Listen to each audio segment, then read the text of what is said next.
the transparency part is important to me. Making money is important to me, obviously. But if there is a way of me taking my personal package as a driver or as a gig worker and hop on different, islands, as I call it. Let it be DoorDash today, let it be Uber Eats for 2 hours tomorrow, let it be, Lyft the next day or whatever, if there's a system that can make my life easier by saying, hey, Serge, I'm your new dispatcher. This is where you're going for the next 2 hours, and this is where you're going to go for the next 2 hours, and this is where you're going to go for the next 2 hours. And you're all of your 6 hours, instead of watching YouTube in your car or Netflix, you're busy, you make your money, a decent living, and move on. That would be like the ultimate dream of gig worker, as a gig worker that I am. So I think you guys are on totally the right path, because people want to make money and move on. That's it. Let's not make this complicated. It's just simple as that. And I think the key thing there is, I think, not even just like, I think you look at like what would help drive that.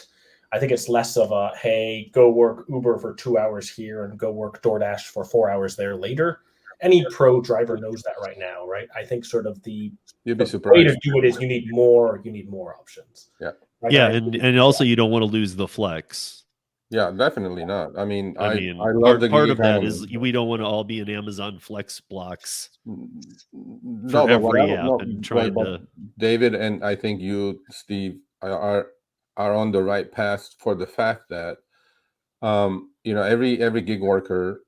I mean, this is a reality. Uber and Lyft were the only two things that people would talk about before the pandemic, right? Mm-hmm.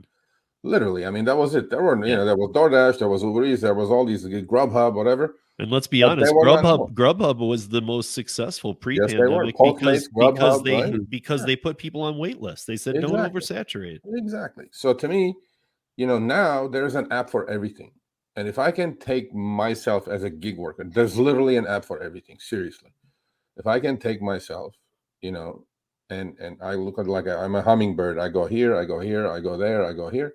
And I'm like, I'm very happy with it. I'm very happy with my own personal ROI for my time, because it's time. I'm out there. I'm trying to, I'm not there to do anything but make money and go home safe.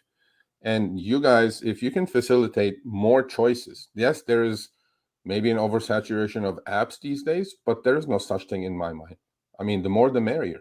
I mean, to me, it's like, an average, like David, you said that on our show, right? What is it 4.6 apps now per driver or per gig worker? Now, I mean, in our days, it's like 3 point something, but that's 3 point something. Well, we want to get that to 9.8. Yeah. Right. Yeah. I always I like how you said sort of like a hummingbird. The way I've always viewed it is like you should be your own key, and you should be able to unlock opportunities because of your work history, and you should be able to skip all the onboarding, right? Because frankly, if you, Sergio, and I were applying to a delivery or a rideshare company, frankly, you should be pre-approved and I shouldn't, right? It makes sense. 100%. So, Chris, if when you hear personal dispatch system, and I mean it's not even done yet. It's an idea. What is the first thing you would think of that you would want in that? Or what is something you can even think outside the box, something to add? We're just trying to take ideas down here. For me, I think it's great to be able to hook up all these different apps, having it in one location and then setting up the parameters for the apps. So then that way you can try to get your utilization rate as high as 100% or close to it. Just because the more time you are driving someone around, you're moving a package, you're delivering food, whatever it is, that's when you're making money.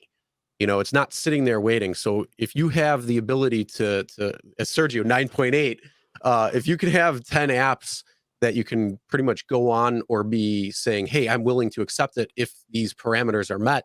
And that could change day to day. That could change time to time. Maybe you need to stay close to home because of whatever reason. Maybe you need to actually be at a specific location by a certain time.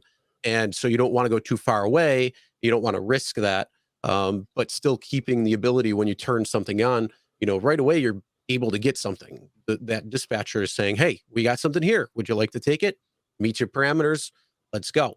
And then, once you wrap that up or finishing that up, you get your next thing. So you get your queue going. And then that way you can pretty much go right when you sign on to when you're ready to get off, taking the trips, taking the rides, taking whatever you want in your own parameters, and then having that system meet you and keeping your independence, your flexibility, your freedom. And then these apps maybe have to compete with that.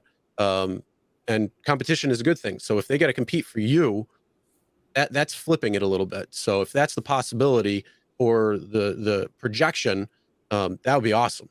One of the things, 100%. I know, I agree with you 100%.